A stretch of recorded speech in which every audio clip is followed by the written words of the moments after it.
Hello, I've been asked to do a video and it's about going into a hair salon and what to expect.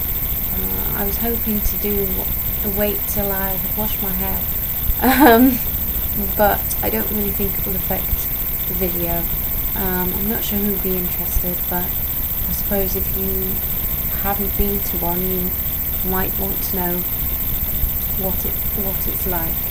I know personally my mother did cut my hair for quite a long time, so and I like to know what to expect, so everybody else who wants to know.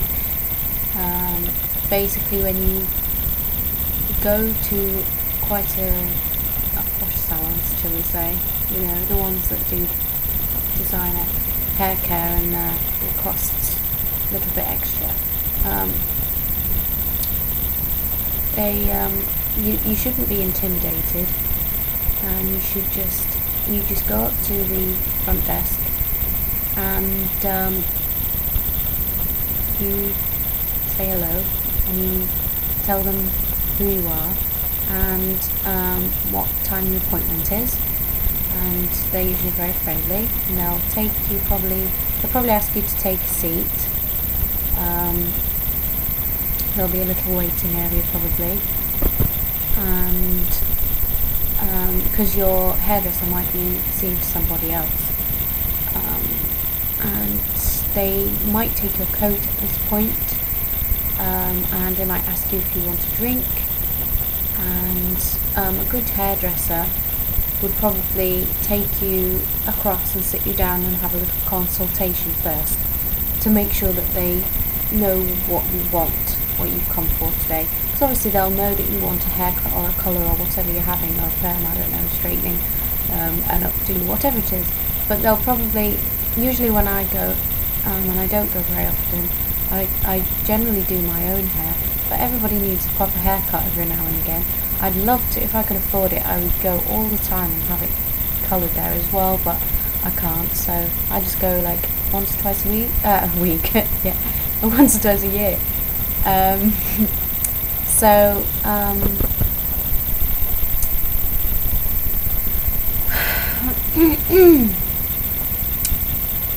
Yeah, so when they've decided they've taken your hair down and messed about with it and sort of, you said, yeah, yes, I wanted this much off, whatever, then someone else, normally like a junior staff, would take you across to the basins and lay you back on a big chair, and they put a towel around you so you don't get wet around your neck.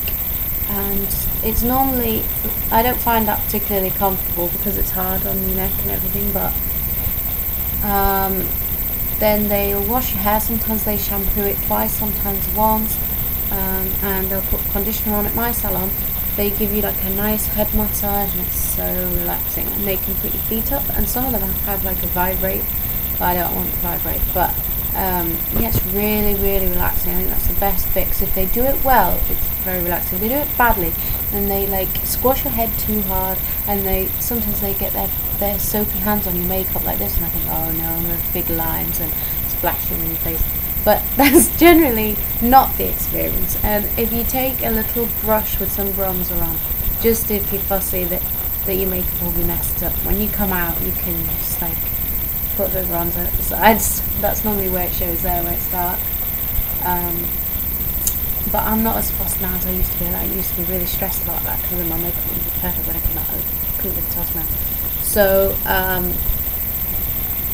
then after that person's washed your hair, they'll take you back to the stylist person, and usually they cut your hair wet, unless you've got curly hair. If you've got curly hair, they might have wanted to do it dry, because they might dry it and then cut it, because they want to know how it's going to hang. They cut mine wet, and you're not allowed to cross your legs, you've got to sit up straight, and they don't mind if you talk usually, and but I've cut people's hair, and I know, honestly, don't move too much and don't talk too much, because it moves your head like this and they're like, oh. Yeah, and in the salon I go to, they have tea movies play, I don't know if they still do. And sometimes, if you have a long procedure, they have a foot bath as well that you could have soaked your feet in. When I used to get a colour done, excuse me, I'm losing my voice. Yeah.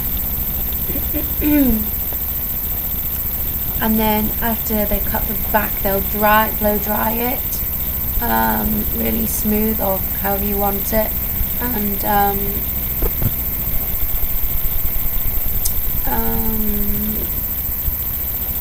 then she would cut the front for me, and they use straighteners on it if you want, and they put hairspray or whatever if you want, and then you go pay, and that's it. And they might ask you if you want to make another appointment, but you don't have to. So I hope I've covered everything there. Just oh yeah, just make sure that you, when you go in, you know what you want, you tell them what you want, and if you want hair so much cutting off, like, tell them less, because they'll probably say you were thinking what's in between the fingers, they'll probably be thinking what's outside your fingers. Like, they always cut more, well, usually, and so if you're bothered about that, tell them a little bit less than what you would want ideally. And if you're not sure how to express what you want, take some photos or cutouts from magazines to say, oh, I like this and I like this. And if you're a decent hairdresser, say you're having a colour, they'll bring you the book with all the different coloured hair swatches in, so you could say, oh, that one. Because I mean, one person's, I know with working with makeup, one person's pink, well, it's not going to work for hair, but you know, one person's blonde is another person's light brown, and vice versa. So I do hope that has covered your question, Sarah, and I hope it was detailed enough. I'm sorry if it wasn't, and be confident, and I hope it goes really well for you, because I know how important hair can be to a woman, and how you feel. So